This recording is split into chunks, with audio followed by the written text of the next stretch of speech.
नमस्कार दोस्तों, मैं अरिजीत कुमार आप सभी का स्वागत करता हूं न्यूट्रिशंस पे। आज हम पढ़ेंगे 23 अप्रैल से 29 अप्रैल तक के वीकली करंट अफेयर्स, जो आपके सभी एग्जाम्स के लिए बहुत ही महत्वपूर्ण है। इसलिए आपने हमारे चैनल को अभी तक सब्सक्राइब नहीं करा है तो चैनल सब्सक्राइब करें, साथ ही बेल आइकन जरूर दबाएं जिससे कि आपको हमारी वीडियोस की नोटिफिकेशन मिलती रहे। और हमारे टेलीग्राम चैनल को भी ज्वाइन करें, यहाँ आपको सही वीडियोस की नोटिफिकेशन और पीडीएफ मिल जाएगी। आपको टेलीग्राम चैनल का लिंक जो है वो डिस्क्रिप्शन बॉक्स में मिल जाएगा। तो चलिए शुरू करते हैं। लेकिन उससे पहले आपको एक जानकारी दे दें कि हमारे आपके अपने यूट्यूशन चैनल पे एक फाउंडेशन बैच शुरू होने वाला है मैथमेटिक्स का, जिसमें आपको कंप्लीट मैथमेटिक्स कराई जाएगी। इसके द्वारा लोकेंद्र यादव सर द्वारा कराई जाएगी। इस सीरीज़ का नाम क्या होगा? आर्यभट्ट सीरीज़ होगा। और ये आपकी कब से आना शुरू होगी? तो ये आपकी 1 मई से आना स्टार्ट हो जाएगी। मान लीजिए आप कल से आना शुरू हो जाएंगी, है ना। तो आपकी 1 तारीख से लोकेंद्र यादव सर द्वारा मैथमेटिक्स की एक नई सीरीज़ आर्यभट्ट सीरीज़ लेके आएंगे, जिसमें वो कंप्लीट आपको मैथमेटिक्स पढ़ाएंगे, जिसमें वो 0 लेवल से पढ़ाना शुरू करेंगे और आपको हाई लेवल तक लेके जाएंगे। तो आप हमारे साथ जुड़े रहिएगा और उनके साथ भी जुड़े रहिएगा। चलिए शुरू करते हैं अपने पहले क्वेश्चन से। अपना पहला क्वेश्चन ये रहा, आपको बताना है हाल ही में सुर्खियों में रह रही स्वागत पहल किस राज्य से संबंधित है? तो सही आंसर आपका है ऑप्शन बी, गुजरात। जी हाँ, हाल ही में आपकी जो स्वागत इनिशिएटिव है ये बहुत रहा है कि न्यूज़ में रहा है, और ये गुजरात संबंधित है, क्योंकि आपका ये क्या नाम है, आप ये कुछ दिन पहले क्या नाम, गुजरात के 20 वर्ष हो गए हैं स्वागत इनिशिएटिव को, इसलिए ये आपका न्यूज़ में है। कितने? पूरे 2 डेकेड हो गए हैं। आप डेकेड जानते हो ना, ये हर 10 साल को 1 डेकेड कहते हैं और 2 साल को 2 डेकेड कहते हैं। ठीक है, इसके बारे में आपको जानकारी दे दें तो बता दें कि आपके जो मुख्यमंत्री हैं, इसके चीफ मिनिस्टर कहाँ के? राजस्थान के जो चीफ मिनिस्टर हैं भूपेंद्र पटेल, इन्होंने डिक्लेयर किया है last week of April as a स्वागत सप्ताह। मतलब क्या, किस नाम से? आपका जो लास्ट वीक है उसे स्वागत सप्ताह के नाम से ये शुरू किया गया है। इसमें उन्होंने बताया है ये किस लिए करा जा रहा है। ये करा जा रहा है जो कंप्लीशन ऑफ 20 ईयर्स, मतलब 20 साल पूरे हो गए किसको? आपके स्वागत। मतलब क्या हो गया? स्वागत फुल फॉर्म क्या है? तो state wide attention on grievances by application of technology. मतलब एक तरह से आगे प्रौद्योगिकी के अनुप्रयोग द्वारा शिकायतों पर राज्य व्यापी ध्यान, इसको शॉर्ट में क्या स्वागत कहा जाता है, जो आपका फुल फॉर्म होगी ना, state wide attention on grievance by application of technology, इसको शॉर्ट में स्वागत कहा गया है, स्वागत इनिशिएटिव कहा जाता है। तो स्वागत इनिशिएटिव लॉन्च किसने किया था? तो स्वागत इनिशिएटिव नरेंद्र मोदी जी द्वारा लॉन्च किया था जब वह गुजरात के चीफ मिनिस्टर हुआ करते थे। किस टाइम? 2003 की बात कर रहे हैं। 2003 में इन्होंने इस स्वागत इनिशिएटिव शुरू किया था और आज इसको अप्रैल महीने में पूरे 20 वर्ष हो गए हैं। कितने? टोटल पूरे 20 वर्ष हो गए। आपको बता दें इसमें जो इस इनिशिएटिव का पार्ट कहते हैं टेक्नोलॉजी बेस्ड, मतलब टेक्नोलॉजी बेस्ड सिस्टम वो डेवलप किया गया था, जिसके तहत क्या है, जो लोग हैं उनकी शिकायत क्या है, हर महीने थर्सडे, मतलब लास्ट थर्सडे जो हुआ करता था, महीने का आखिरी थर्सडे जो हुआ करता था, उस पर हर महीने क्या है, जो चीफ मिनिस्टर जी हैं वो क्या है, कंप्लेंट सुनते थे लोगों की, जो आम नागरिक थे या आम जनता, जो आम जनता की क्या है शिकायतें जो थे वो सुना करते हैं हर थर्सडे को। मतलब महीने के आखिरी थर्सडे, जब थर्सडे पड़ता है, उसको जो चीफ मिनिस्टर हैं वो सभी जनता की शिकायत सुनते थे, और साथ ही उनके साथ ऑफिशियल्स भी हुआ करते थे, है ना, जिससे क्या कोई शिकायत आई है तो उनका तुरंत निवारण किया जाए उसी डिपार्टमेंट से। ठीक, चलिए फिर आगे बढ़ते हैं अगले क्वेश्चन पे। अब आपको बताना है विश्व बैंक के लॉजिस्टिक परफॉर्मेंस इंडेक्स में भारत का रैंक क्या रहा है? तो सही आंसर आपका है ऑप्शन ए, 38 रैंक। जी हाँ, भारत का इसमें 38 रैंक का 38 रैंक, सॉरी 38 रैंक रहा है। इसके बारे में जानकारी दे दें तो आपको बता दें, देखो ये इसमें नंबर 1 रैंक रही है सिंगापुर की, नंबर 2 की फिनलैंड, नंबर 3 जर्मनी रहा है, और नंबर 4 पे कौन रहा है? कनाडा, और नंबर 5 पे आपका फ्रांस रहा है। वहीं आप देखेंगे जो चाइना है उसकी रैंक आपकी 19 है, और जो इंडिया है उसकी रैंक कितनी? 38 रैंक है। आपको बता दें जो परफॉर्मेंस आप देखेंगे, अगर आप कंपेयर करें पिछले कुछ सालों से, तो 2018 में हमारी रैंक 44 थी, और वहीं 2014 की बात करें तो 2014 हमारी रैंक कितनी थी? 54 रैंक थी। तो इससे हमने क्या लगातार 2014 से हम लगातार अपने आप को क्या है इंप्रूव करते आ रहे हैं। तो आप कितनी हमारी होगी? 38 रैंक होगी हमारी, है ना। तो हम 6 पॉइंट आगे बढ़ गए हैं। तो याद रखिएगा, बहुत इंपॉर्टेंट है ये, क्वेश्चन आ सकता है, इसमें क्वेश्चन पूछा जा सकता है।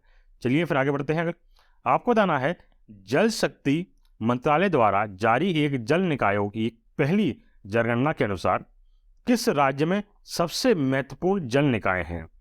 तो उसमें सही आंसर आपका है ऑप्शन सी, वेस्ट बंगाल। जी हाँ, पश्चिम बंगाल में आपके सबसे अच्छे आपके क्या है जल निकाय हैं, महत्वपूर्ण जल निकाय से हैं। तो उसके बारे में जानकारी दे दें आपको। तो बता दें कि अभी जो रिपोर्ट आई है उसके हिसाब से जो भारत के अंदर टोटल 24,24,540 वाटर बॉडीज हैं, पूरी जो वाटर बॉडीज हैं, जिनको क्या है इनके अभी पूरा क्या नाम गणना की गई, मतलब अकाउंटिंग करी रिपोर्ट के द्वारा देखा गया है। और इसमें बताया गया है कि देश के अंदर जो इतनी बॉडीज हैं, लगभग 24 लाख बॉडीज हैं, इन 24 लाख बॉडियों में से लगभग 97.1% लगभग हो गया आपका 23,55,555। इतने जो आपका एरिया जो है वाटर बॉडीज है वो कहाँ पे हैं? रूरल एरिया में है। बाकी 2.9% जो है वाटर बॉडीज वो कहाँ पे? अर्बन एरियाज के अंदर है। ठीक है। और वहीं आपको ये बता दें कि जो पूरा रिपोर्ट आई है उसमें बताया जाता है कि 59.9% जो आपका आता है वो वाटर बॉडी का आता है, वो आता है पॉन्ड के शेप में, मतलब किस फॉर्म में है? पॉन्ड में है। वहीं फिर आपका 15% आता है सेकंड नंबर पे, जो कि टैंक में है। और रिजर्वायर्स होते हैं हमारे, उसका 12% में है। और वाटर कंजर्वेशन में हमारा कितना है? 9.3% है। और लेक में कितना पानी है हमारा? तो 0.9% हमारा लेक में है। बाकी अदर 2.5% बाकी अदर्स में काउंट होता है। बाकी और जो छोटे छोटे राइस होते हैं ना, उनमें काउंट होता है ये। ठीक है। और आपको बता दें कि जो महाराष्ट्र है वो आपका आगे बढ़ रहा है सबसे ज़्यादा किसमें? कंजर्वेशन स्कीम्स, जो मतलब वाटर कंजर्वेशन स्कीम्स आती है ना, चलाते हैं, जल संरक्षण योजना चलाती है सरकार, उसमें सबसे आगे है। वहीं जो वेस्ट बंगाल है उसमें highest number of ponds and reservoirs हैं। सबसे ज़्यादा पॉन्ड्स और रिजर्वायर कहाँ पे आपके? ये आपके हैं वेस्ट बंगाल में। अगर आप और फिर आपको बात करें आंध्र प्रदेश में, तो आंध्र प्रदेश में हाईएस्ट नंबर ऑफ टैंक्स है। ठीक है। और फिर बात करें तमिलनाडु, तो तमिलनाडु में हाईएस्ट नंबर ऑफ लेक्स हैं। तो यार क्या क्वेश्चन बन सकता है अलग अलग, किस में सबसे ज़्यादा लेक्स हैं तो आप बताएंगे तमिलनाडु में, किस में सबसे ज़्यादा टैंक हैं तो आप बताएंगे आंध्र प्रदेश में, किस में सबसे ज़्यादा पॉन्ड्स से रिजर्वायर्स हैं तो आप बताएंगे किस में? आपका वेस्ट बंगाल में। और कहाँ कौन सा स्टेट का वाटर कंजर्वेशन स्कीम में सबसे आगे है तो आप बताएंगे महाराष्ट्र में। ठीक है। चलिए फिर अगले क्वेश्चन बढ़ते हैं। अब आपको बताना है छात्रों में उद्यमशीलता का आत्मविश्वास और कौशल विकसित करने के लिए तेजस्वी कार्यक्रम कहाँ शुरू किया गया है? आपको बताना है जो तेजस्वी प्रोग्राम है वो लॉन्च किया गया है, कहाँ लॉन्च किया गया है? एंटरप्रेन्योरियल, मतलब आपका ये समझ लीजिए कि जो एंटरप्रेन्योरशिप बनने के लिए स्किल्स आपको दिए जाए बच्चों को, वो ऐसा प्रोग्राम कहाँ शुरू किया गया है? तो सी आंसर आपका है ऑप्शन डी, मध्य प्रदेश के अंदर। जी हाँ, मध्य प्रदेश के अंदर ये शुरू किया गया है। आपको इसके बारे में जानकारी देते हैं तो बता दें, एक मल्टीलेटरल एमओयू मतलब मेमोरेंडम ऑफ अंडरस्टैंडिंग साइन किया गया है। कब? अप्रैल 2023 में। किसके द्वारा? Madhya Pradesh school education department द्वारा। किसके द्वारा? Madhya Pradesh school education department द्वारा, जिसके तहत उन्होंने एक प्रोग्राम शुरू किया है जिसका नाम है तेजस्वी प्रोग्राम, है ना।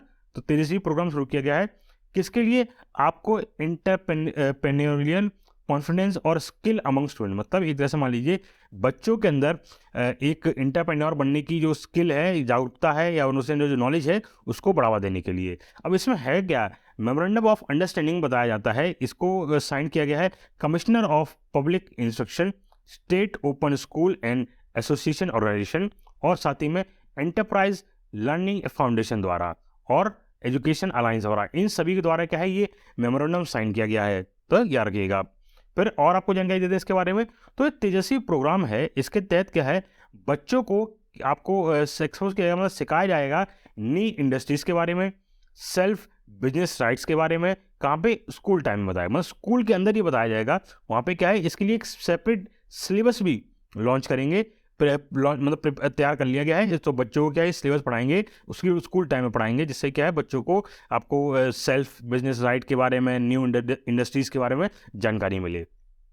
ठीक है। वहीं आपको बता दें तेजस्वी एमपी प्रोग्राम में जो है, इसके तहत क्या होगा, 44,780 स्टूडेंट्स क्लास 9 के, जो क्लास 9 के कितने 44,780 बच्चे जो है 301 गवर्नमेंट स्कूल से, कहाँ से?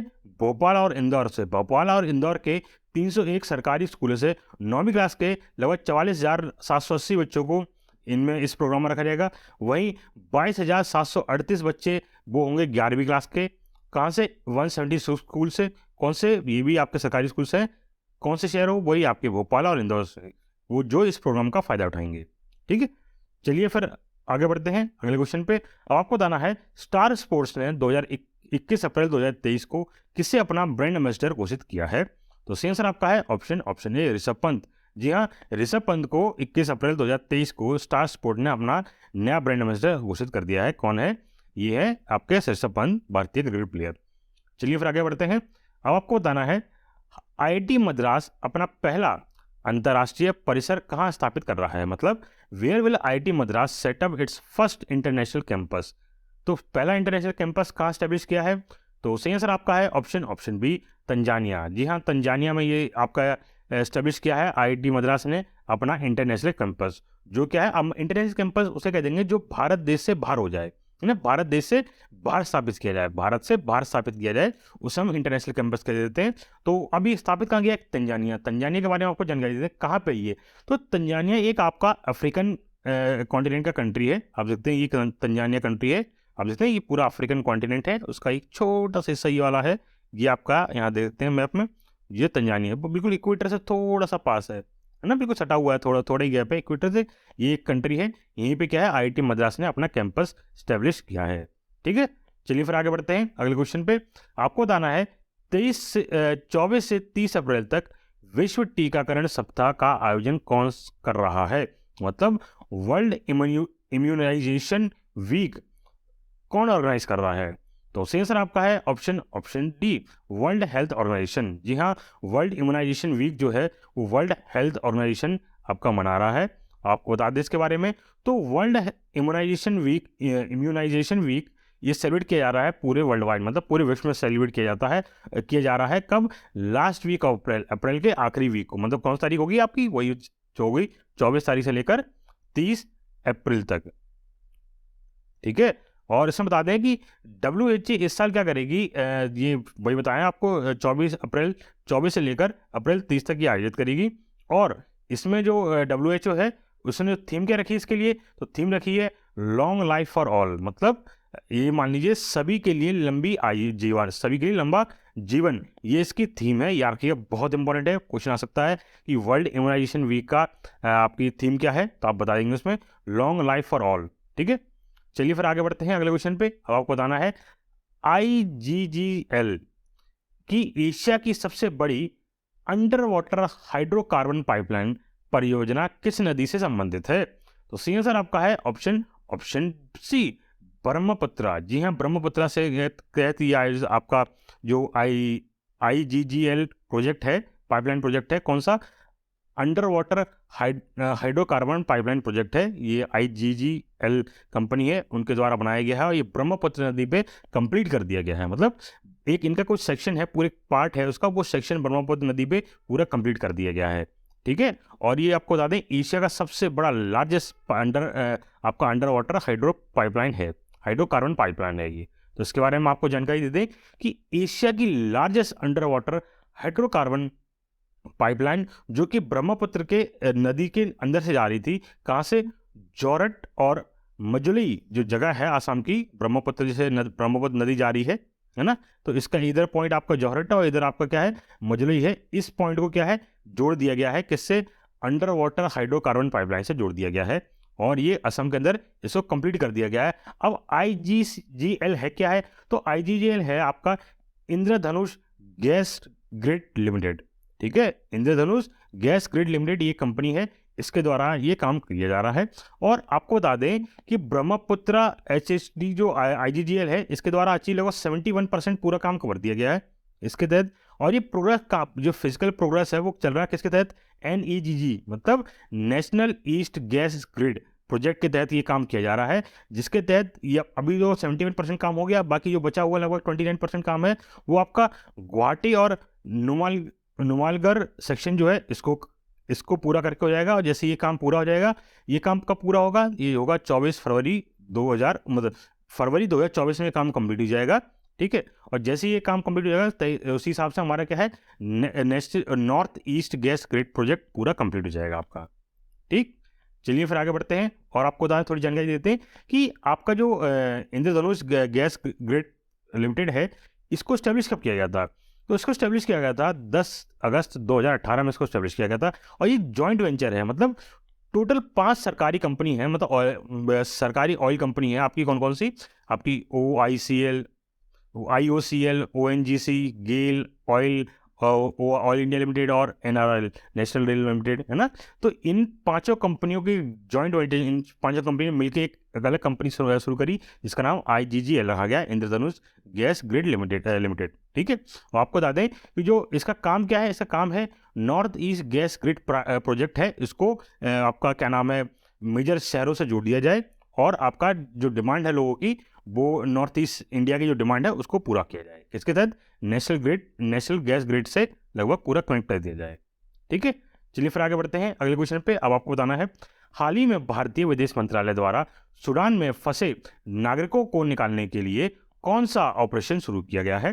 तो सही आंसर आपका है ऑप्शन ए, ऑपरेशन कावेरी। जी हाँ, अभी आप जानते हैं सूडान में अभी सिविल वॉर चल रही है। किसमें? सूडान की जो पैरामिलिट्री है और मिलिट्री है, उनके बीच में लड़ाई चल रही है पावर के लिए। तो वहाँ पे क्या हालत बहुत ज़्यादा ख़राब है, इसलिए जो भारत हमारा जो मिनिस्ट्री ऑफ एक्सटर्नल अफेयर है, इन्होंने एक ऑपरेशन कावेरी शुरू किया है, जिसके तहत सूडान में फंसे हुए सभी भारतीय नागरिकों को वहाँ से बाहर निकाला जाएगा। ठीक है। तो इसमें हमने क्या है, अपना इंडियन एयरफोर्स के 2 C-130 सुपर हरकुलिस और आपके INS सुमेधा जो शिप है, आप देखते हैं ये सुमेधा शिप है, और आपका C-130 जो आपका कार्गो प्लेन होता है, वो आपका 2 भेजे गए हैं सूडान के लिए, जहाँ से क्या है, वहाँ लोगों को, जो भारतीय नागरिक हैं, उनको ये लोग वहाँ से लेके आएंगे सूडान से, और भारत में अंदर लेके आएंगे। ठीक है। चलिए फिर आगे बढ़ते हैं अगले क्वेश्चन पे। आपको बताते हैं 2023 WTA स्टटगार्ट ओपन में महिला एकल वर्ग की विजेता कौन है? तो सही आंसर आपका है ऑप्शन ए, इग्ना स्वेटेक।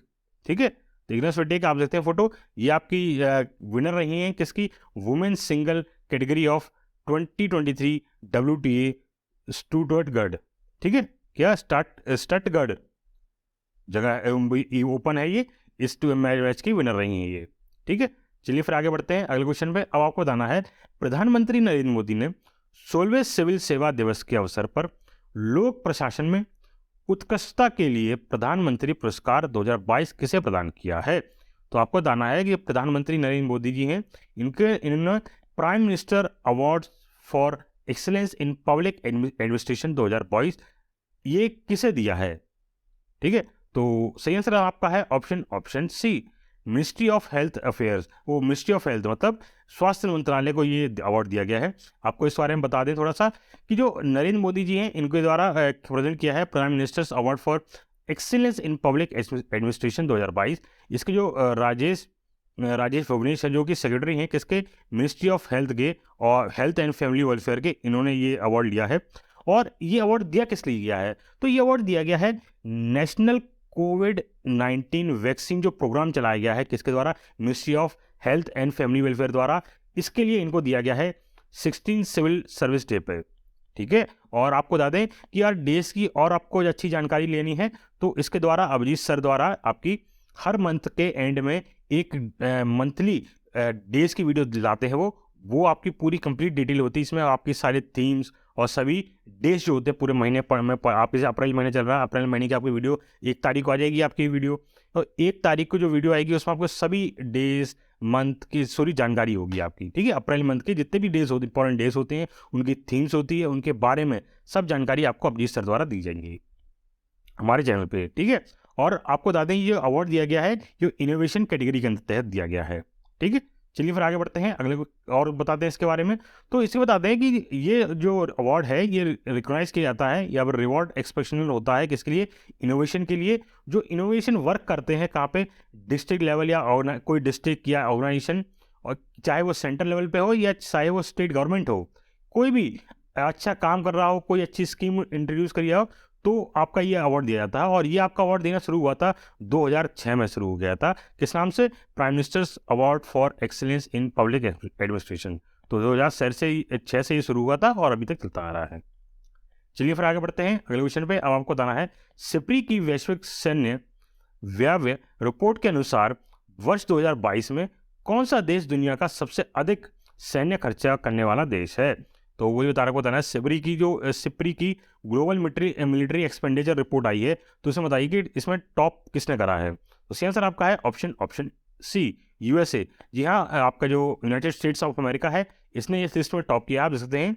नंबर 2 पे चाइना रहा है, नंबर 3 पे आपका रशिया रहा है, और नंबर 4 पे इंडिया रहा है। इसमें इंडिया की आपकी क्या है एक्सपेंडिचर, ये काउंट किस पे करता है, तो ये आपका जो एक्सपेंडिचर काउंट करता है, वो काउंट करता है आपका कि आपका जो डिफेंस बजट जो है वो कितना है, आप कितना अपना आपका डिफेंस पे या क्या नाम मिलिट्री पे खर्च करते हो, उसके हिसाब से ये रिपोर्ट हर साल रिपोर्ट आती है। और हर साल के हिसाब से इस बार सबसे ज़्यादा रिपोर्ट खर्चा किसने करा है, तो यूएसए ने करा है। तो यूएसए ने खर्चा क्यों करा है, तो यूएसए ने खर्चा इसलिए करा है क्योंकि अभी रशिया यूक्रेन वॉर चल रही है, तो यूएसए ने बहुत सारा जो वो क्या नाम है वेपन्स है, वो क्या नाम है यूक्रेन को सप्लाई किया है, इसलिए इस टॉप नंबर पे आ गया है। वहीं आपको सिप्री की फुल फॉर्म हमें पता क्या होना चाहिए, तो स्टॉकहोम्स इंटरनेशनल पीस रिसर्च इंस्टीट्यूट, ये इसकी फुल फॉर्म है। और जो इस बार की जो रिपोर्ट आई, इसकी थीम क्या थी, तो रिपीट थीम थी military spending across the globe. ठीक है, याद रखिएगा, बहुत इंपॉर्टेंट है। चलिए फिर आगे बढ़ते हैं अगले क्वेश्चन पे। आपको बताना है हाल ही में किसने दुनिया में पहली बार क्रिप्टो विनियमन के लिए माइका कानून तैयार किया है। तो आपको बताना है कि ये किसने फॉर्मुलेट किया है माइका लॉ, किसके लिए, क्रिप्टो रेगुलेशन के लिए। तो सही आंसर आपका है option A D, European union ने ये आपका शुरू किया है। आपको जानकारी दे इसके बारे में, तो यूरोपियन पार्लियामेंट है, इसके द्वारा अप्रूव किया है मार्केट इन क्रिप्टो एसेट्स, मतलब आपका मिका, ये हो गया। और ये वर्ल्ड का पहला अपने आप एक ऐसा कॉम्प्रिहेंसिव रेगुलेशन है जो काम करेगा क्रिप्टो करेंसी मार्केट में।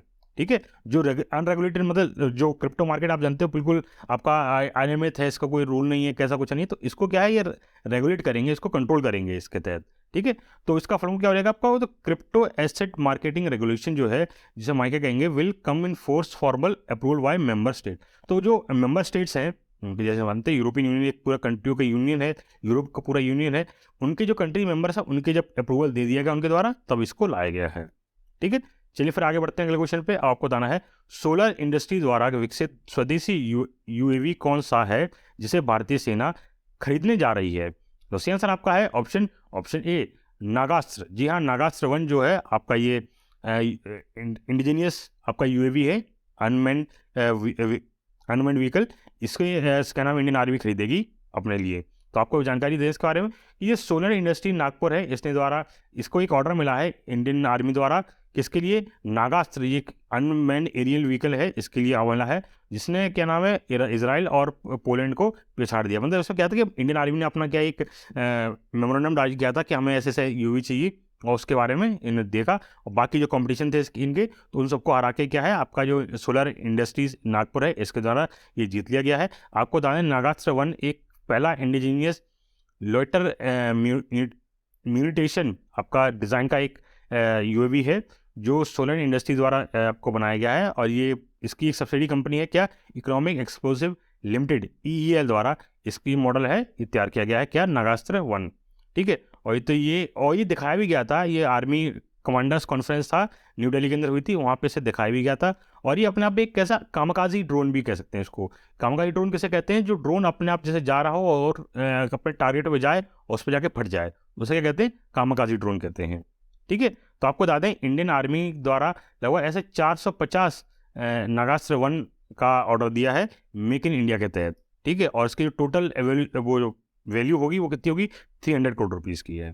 ठीक, चलिए फिर आगे बढ़ते हैं अगले क्वेश्चन पे। अब आपको बताना है हाल ही में तीसरे लिंग की आपका वो तीसरे लिंग कह रहे हैं ट्रांसजेंडर, ये होगा थर्ड जेंडर जो होता है ट्रांसजेंडर जिसे कहते हैं। थर्ड जेंडर मतलब हो गया ट्रांसजेंडर जो लोग हैं, ट्रांसजेंडर की सामाजिक कार्यकर्ता संजना सिंह को किस राज्य का इलेक्शन आइकन नियुक्त किया गया है। तो आपको बताना है कि वो कौन से ट्रांसजेंडर हैं, संजना सिंह जो ट्रांसजेंडर हैं ये किस राज्य की आपकी इलेक्शन आइकन बनी है। तो सही आंसर आपका है ऑप्शन बी, मध्य प्रदेश। जी हाँ, आप देखते हैं फोटो संजना सिंह जी का, इनको बना दिया गया है election icon of Madhya Pradesh. ठीक है, चलिए फिर आगे बढ़ते हैं अगले क्वेश्चन पे। अब आपको बताना है अमेरिकन इमिग्रेशन काउंसिल द्वारा 2023 के लिए अप्रवासी उपलब्धि पुरस्कार किसे दिया गया है। तो आपको बताना है इमिग्रेंट अचीवमेंट अवार्ड 2023 का ये जो दिया जाता है अमेरिकन इमिग्रेशन काउंसिल द्वारा ये किसे दिया गया है? तो सही आंसर आपका है ऑप्शन सी, नीली बेदापुरी। ठीक है, बेदापुरी जी को ये अवार्ड दिया गया है। आपको जानकारी दी इसके बारे में। तो पेन स्टेट यूनिवर्सिटी जो है, इनके द्वारा जो इंडियन अमेरिकन प्रेसिडेंट, जो पेन स्टेट की प्रेसिडेंट है, इंडियन अमेरिकन प्रेसिडेंट है नीली बेनपुरी, इनको दिया गया है इमिग्रेंट अचीवमेंट अवार्ड दिया गया है। किसके द्वारा? अमेरिकन इमिग्रेशन काउंसिल द्वारा दिया गया है। किसके लिए? हायर एजुकेशन के इनका जो कंट्रीब्यूशन किया है यूएस के अंदर, इसके लिए ये अवार्ड दिया गया है। और ये अवार्ड आपका हर साल दिया जाता है, एवरी ईयर दिया जाता है, हर साल दिया जाता है। और किसके द्वारा दिया जाता है? ये क्यों दिया जाता है? ये दिया जाता है आपका डेमोन्स्ट्रेट करना या कमिटमेंट देना, किसके लिए? आपकी अमेरिकन हेरिटेज जो होती है उसके लिए ये अवार्ड उनको दिया जाता है। चलिए फिर आगे बढ़ते हैं और जानकारी देते हैं कि अवार्ड जो है प्रेजेंट किया गया है 59 ईयर ओल्ड बेनापड़ी, जो कि डीसी इमिग्रेंट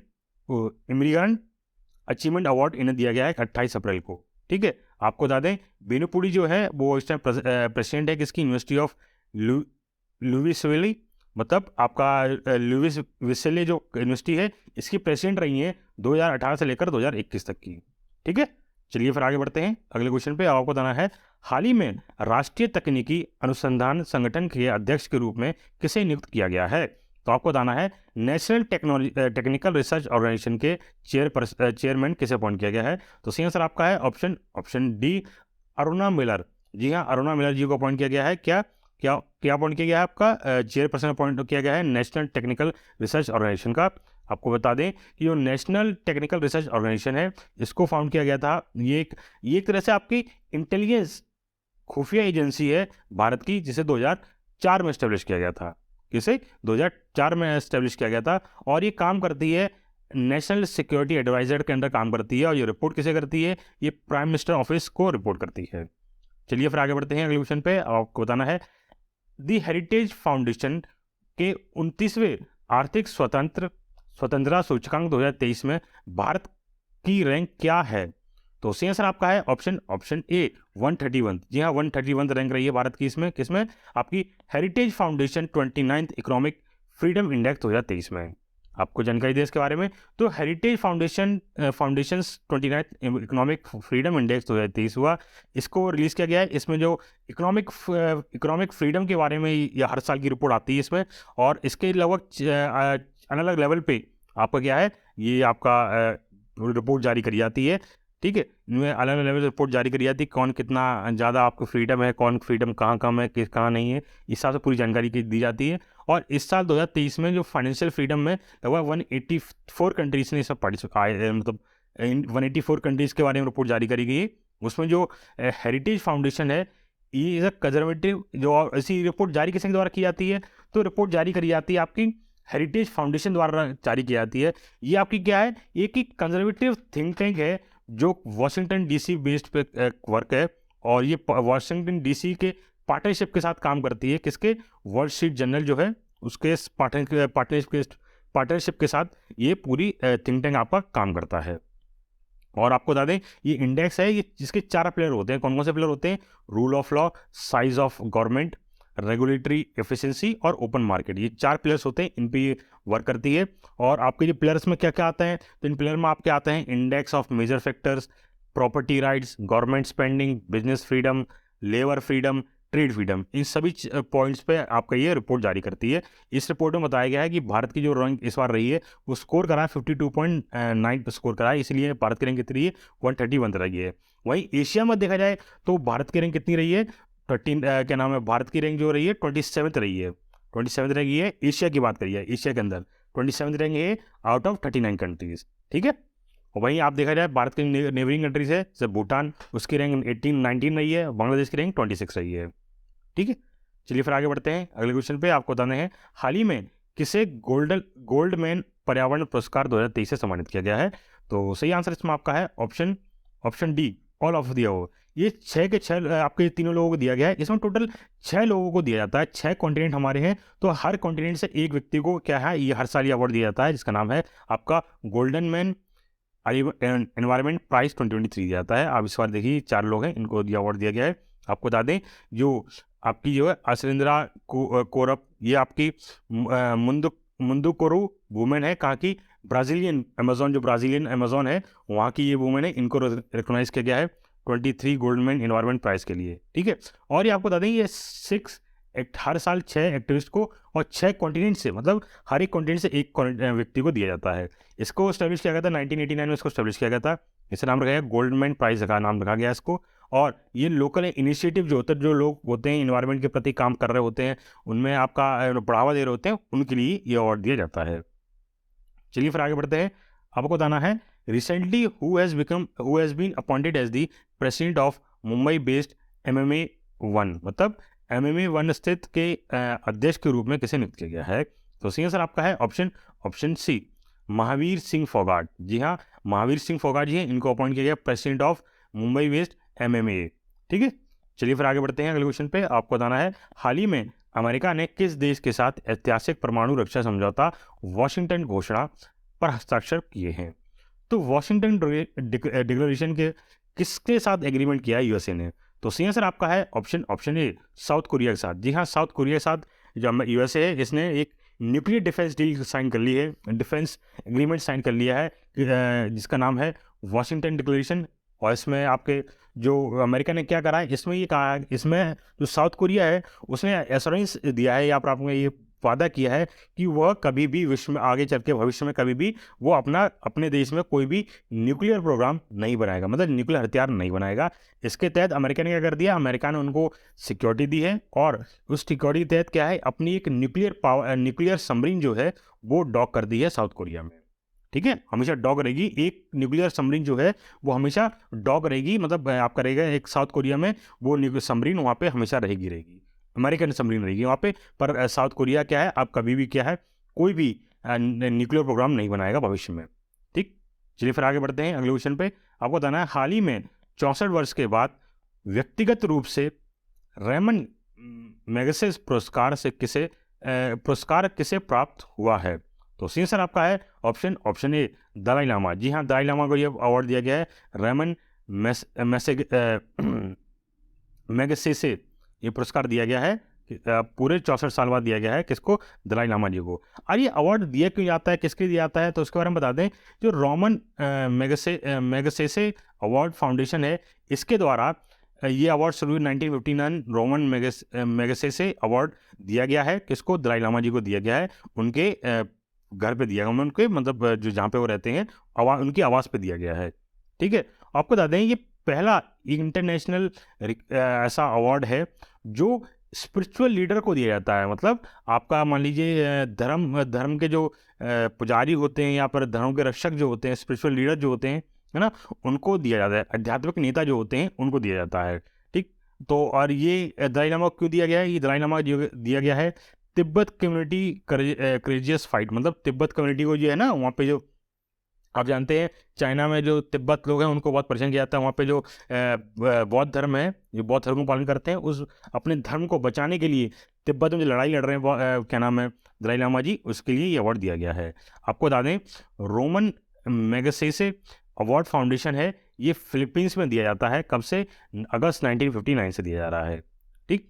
चलिए फिर आगे बढ़ते हैं अगले क्वेश्चन पे। आपको बताना है हाल ही में किस सार्वजनिक क्षेत्र से उद्यम को भारत सरकार द्वारा नवरत्न का दर्जा दिया गया है? तो आपको बताना है कि किस पब्लिक सेक्टर एंटरप्राइज को नवरत्न का स्टेटस दिया है गवर्नमेंट ऑफ इंडिया द्वारा? तो सही आंसर आपका है ऑप्शन बी, रेल विकास निगम लिमिटेड। जी हाँ, रेल विकास निगम लिमिटेड को ये आपका क्या स्टेटस दिया गया नवरत्न का। आप इसको मिला के याद रखिएगा, टोटल 13 ऐसे कंपनी हो गई भारत की, जो PSU हो गई, पब्लिक सेक्टर एंटरप्राइज हो गई है, जिसे नवरत्न का स्टेटस दे दिया गया है, ठीक है, याद रखिएगा, बहुत इंपॉर्टेंट है। चलिए फिर आगे बढ़ते हैं अगले क्वेश्चन पे। आपको बताना है किस भारतीय संगठन को अमेरिका में ग्रीन वर्ल्ड अवार्ड 2023 से CSR कैटेगरी में ग्लोबल अवार्ड से सम्मानित किया गया है? तो सही आंसर आपका है ऑप्शन सी, PGCIL। जी हाँ, आपका 18th ग्लोब अवार्ड आया है, हुआ था, सॉरी ये आप गलत हो गया है, गलत आ गया है ये, ठीक है, ये गलत आ गया है, ग्लोबल गोल्डन अवार्ड है, ये गलत आ गया है। तो ये अवार्ड आ गया है, ये डेट गलत डाली है इसमें, पुराना है ये मत देखिएगा, ठीक है। ये दिया गया है किसको? PGCIL को दिया गया है। किसको दिया गया है? PGCIL को दिया गया है। तो इसके बारे में बता दें, जो power grid corporation India limited, क्या है पूरी full form? Power grid corporation India limited है, जो महाराष्ट्र में CPSE है, जो मिनिस्ट्री ऑफ पावर के अंडर आती है ना। इसको दिया गया है ग्लोबल गोल्डन अवार्ड, कहाँ, किसके द्वारा? By the green organisation. तो ग्रीन ऑर्गेनाइजेशन द्वारा है ये अवार्ड दिया गया है। किसके द्वारा? ग्रीन ऑर्गेनाइजेशन द्वारा ये अवार्ड दिया गया है। कब दिया गया है? 25 अप्रैल को दिया गया है। ठीक है, कहाँ पे? मियामी, USA के अंदर। चलिए फिर आगे बढ़ते हैं अगले क्वेश्चन पे। आपको बताना है नेस्कॉम ने किसे नया अध्यक्ष नियुक्त किया है? तो सी आंसर आपका है ऑप्शन डी, अनंत महेश्वरी। यहाँ फोटो देखते हैं अनंत महेश्वरी जी का, इनको अपॉइंट किया गया है क्या? नेस्कॉम्स चेयरपर्सन। ठीक है, तो आपको बता दें जो नेस्कॉम है इसकी फुल फॉर्म आपकी क्या है? National association of software and service companies. ठीक है, ये नेस्कॉम हो गई पूरी फुल फॉर्म है। इसे फाउंड किया गया था 1 मार्च 1998 में। चलिए आगे बढ़ते हैं अगले क्वेश्चन पे। आपको बताना है किस देश के सरताज क्रिकेट स्टेडियम, जो सराज क्रिकेट स्टेडियम था, है ना, सरजाह क्रिकेट स्टेडियम था, वेस्ट स्टैंड जो था, है ना, आपको क्या है? सरजाह क्रिकेट स्टेडियम वेस्ट एंड का नाम बदलकर सचिन तेंदुलकर स्टैंड कर दिया गया है। तो सही आंसर आपका है ऑप्शन बी, यूनाइटेड अरब अमीरात। तो यूनाइटेड अरब अमीरात जो उनका जो स्टेडियम था, आपका क्या नाम था? सराज क्रिकेट स्टेडियम वेस्ट एंड। इसका नाम बदल के क्या कर दिया गया है? सचिन तेंदुलकर स्टैंड कर दिया गया है। ठीक है, चलिए आगे बढ़ते हैं अगले क्वेश्चन पे। आपको बताते हैं हाल ही में विश्व विकास रिपोर्ट 2023 किसने जारी की है? तो सही आंसर आपका है ऑप्शन सी, वर्ल्ड बैंक ने जारी की है। और ये आप में सबसे इंपॉर्टेंट बात ये रिपोर्ट ने जारी करी है। तो रिपोर्ट में इसकी थीम क्या रही है? तो थीम थी माइग्रेंट्स, रेफ्यूजीज एंड सोशलिटीज, है ना, ये इसकी क्या है? थीम थी आपकी। चलिए फिर आगे बढ़ते हैं अगले क्वेश्चन पे। आपको बताना है 68वें हुंडई फिल्म फेयर अवार्ड 2023 में सर्वश्रेष्ठ फिल्म का पुरस्कार किसे दिया गया है? तो सही आंसर आपका है ऑप्शन ए, गंगूबाई काठियावाड़ी। ठीक है, गंगूबाई काठियावाड़ी को ये आपका अवार्ड दिया गया है। कौन सा? Best film award for 80th Hyundai film fair award दिया गया है। आपको जानकारी इसके बारे में। तो 27 अप्रैल 2023 को 68th एडिशन हुआ था हुंडई फिल्म फेयर अवार्ड का, कहाँ पे? जियो वर्ल्ड कन्वेंशन सेंटर में हुआ था, मुंबई के अंदर।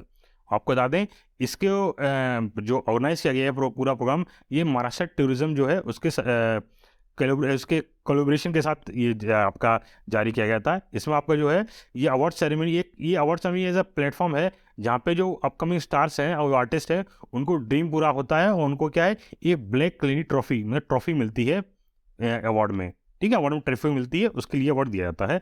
आपको बता दें ये जो फिल्म फेयर अवार्ड है ये वन ऑफ द ओल्डेस्ट आपका अवार्ड है। ठीक है, ये सबसे पुराने अवार्ड में ये प्रेस्टीज अवार्ड है, क्योंकि ये हर साल दिया जाता है। किसके द्वारा दिया जाता है? ये टाइम ग्रुप के द्वारा दिया जाता है। ठीक है, आपको बता दें इसको पहली बार इंट्रोड्यूस किया गया था 1954 में। तो 1954 से अवार्ड दिया जा रहा है आपका। ठीक है, और ये जब 1954 में अवार्ड दिया गया था मुंबई के अंदर, तो इसके अंदर जो 1952 और 1953 जो मूवीज़ थी उनको अवार्ड दिया गया था जब पहली बार शुरू हुआ था तब। चलिए फिर आगे बढ़ते हैं अगले क्वेश्चन पे। आपको बताना है हाल ही में state of the global climate 2022 की रिपोर्ट किसने जारी की है? तो सही आंसर आपका है ऑप्शन बी, WMO। तो WMO ने रिपोर्ट जारी करी है, इसके बारे में जानकारी देना आपको। तो WMO ने ये रिपोर्ट जारी की। अब WMO फुल फॉर्म क्या हो गई? तो इसकी फुल फॉर्म हो गई वर्ल्ड मेट्रोलॉजिकल ऑर्गेनाइजेशन। यहाँ लिखी हुई है आपके, वर्ल्ड मेट्रोलॉजिकल ऑर्गेनाइजेशन है, इसके द्वारा ये रिपोर्ट जारी करी गई है। इसका नाम है ग्लोबल क्लाइमेट रिपोर्ट 2022। और ये जो इसका जो फोकस था, या कह दें इसका फोकस जो होता है वो की क्लाइमेट इंडिकेटर जो होते हैं उन पर होता है। जैसे कौन कौन से? Green house gases, temperature, sea level rise, ocean warming, acidification, sea ice, glaciers, इन सभी स्तरों पे क्या है ये काम करती है और इन पे अपनी रिपोर्ट जारी करती है। आपको बता दें ये हाईलाइट करती है अफेक्ट ऑफ क्लाइमेट, मतलब क्लाइमेट पे जो अफेक्ट पड़ रहे हैं या जलवायु में जो परिवर्तन हो रहा है उस पर ये प्रकाश डालते हैं। और आपको बता दें वर्ल्ड मेट्रोलॉजिकल ऑर्गेनाइजेशन है, इन्होंने रिपोर्ट में बताया है कि 2022 और लगभग क्या नाम है, आप मानेंगे कि 1800 से या 1900 से, मान लीजिए 1850 से लेकर 1900 के बीच से लेकर और अभी तक लगभग मान लीजिए 1.5 सेंचुरी करीब, 1.5 सेंचुरी से ऊपर ज़्यादा ही हो गया। तो इससे ज़्यादा क्या नाम है आपका जो टाइम है, इतने समय के टाइम में लगभग 1.15 डिग्री सेल्सियस जो है टेम्परेचर इंक्रीज हुआ है। टेम्परेचर आपको यहाँ बहुत कम लग रहा होगा पर ये टेम्परेचर बहुत ज़्यादा है। ठीक है, चलिए फिर आगे बढ़ते हैं अगले क्वेश्चन पे। आपको बताना है हेरिटेज फेस्टिवल 2023 का आयोजन कहाँ किया जा रहा है? तो सही आंसर आपका है ऑप्शन डी, गोवा के अंदर। जी हाँ, गोवा के अंदर आपका हेरिटेज फेस्टिवल 2023 ऑर्गेनाइज किया जा रहा है। इसके बारे में बात करते हैं कि tourism department of Goa government, इसके द्वारा आपका हेरिटेज फेस्टिवल 2023 ऑर्गेनाइज किया जा रहा है अप्रैल 28 से लेकर अप्रैल 30 तक। कहाँ पे? सेलिगोवा विलेज जो पड़ता है, जो कि नॉर्थ गोवा के अंदर है, वहाँ पे ही ऑर्गेनाइज किया जा रहा है। और इसका जो मेन एम है वो क्या होता है? प्रमोट करना अपने कल्चर को, एक कल्चरल टूरिज्म है जिसको प्रमोट करना राज्य के, जो आपको दिखाता है ट्रेडिशन, कल्चर और आर्ट्स, जो सब इन सभी चीज़ों क्या है ये लोग दर्शाते हैं इसमें। तो इसमें क्या क्या करते हैं, इस पूरे कल्चर में आपके डांस, हेरिटेज वॉक्स, कैलेंडरी डेलीगेट्स, डेली राइड्स और आपका म्यूजिकल शो और बहुत कुछ होता है इस शो में। ठीक है, चलिए फिर आज के लिए बस इतना रखते हैं। अगर आपको वीडियो अच्छी लगी हो, वीडियो को लाइक करें, चैनल को सब्सक्राइब करें,